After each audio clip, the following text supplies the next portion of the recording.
भगवान विष्णु के पहले अवतार की कथा। मत्स्य अवतार। भगवान विष्णु के 10 प्रमुख अवतारों दशावतार में पहला अवतार मत्स्य अवतार माना जाता है। इस अवतार में उन्होंने एक बड़ी मछली का रूप धारण किया था। इस अवतार की कथा इस प्रकार है। प्राचीन समय की घटना। बहुत समय पहले एक राजा थे जिनका नाम राजा सत्यव्रत था। वे बहुत धर्मपरायण और भगवान विष्णु के अनन्य भक्त थे। एक दिन जब वे नदी में स्नान कर रहे थे, तब उनके हाथों में एक छोटी सी मछली आ गई।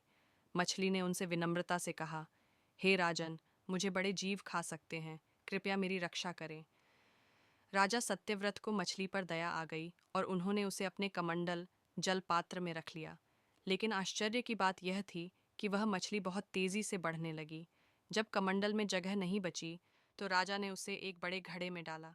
लेकिन मछली वहां भी बड़ी हो गई, तो राजा ने उसे एक तालाब में डाला, फिर झील और अंत में समुद्र में छोड़ने का निर्णय लिया। लेकिन तब तक वह मछली बहुत विशाल हो चुकी थी। भगवान विष्णु का प्रकट होना राजा सत्यव्रत को यह देखकर आश्चर्य हुआ, और तब मछली ने अपने असली रूप में आकर कहा, हे राजन, मैं स्वयं भगवान विष्णु हूँ।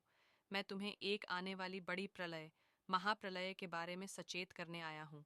भगवान विष्णु ने बताया कि शीघ्र ही एक भयंकर जल प्रलय आने वाली है, जिसमें पूरी पृथ्वी जलमग्न हो जाएगी। उन्होंने राजा से कहा कि वह एक विशाल नौका, नाव तैयार करें और उसमें सभी जीवों के बीज, राशियों और आवश्यक चीजों को सुरक्षित रखें। प्रलय और सृष्टि की रक्षा। कुछ समय बाद, जैसा कि भगवान विष्णु ने कहा था, महाप्रलय आया और पूरी पृथ्वी जल में डूब गई। राजा सत्यव्रत ने अपनी नाव में सभी आवश्यक चीजों को रख लिया। तभी भगवान विष्णु ने मत्स्य रूप धारण कर नाव को अपने सींग से बांध लिया और सुरक्षित स्थान तक ले गए। इस प्रकार भगवान विष्णु ने मत्स्य अवतार लेकर पूरी सृष्टि की रक्षा की और नई सृष्टि का प्रारंभ किया। सीख: ईश्वर अपने भक्तों की हमेशा रक्षा करते हैं। प्रकृति का संतुलन बनाए रखना आवश्यक है। धैर्य और भक्ति से हर कठिनाई को पार किया जा सकता है। जय श्री हरि।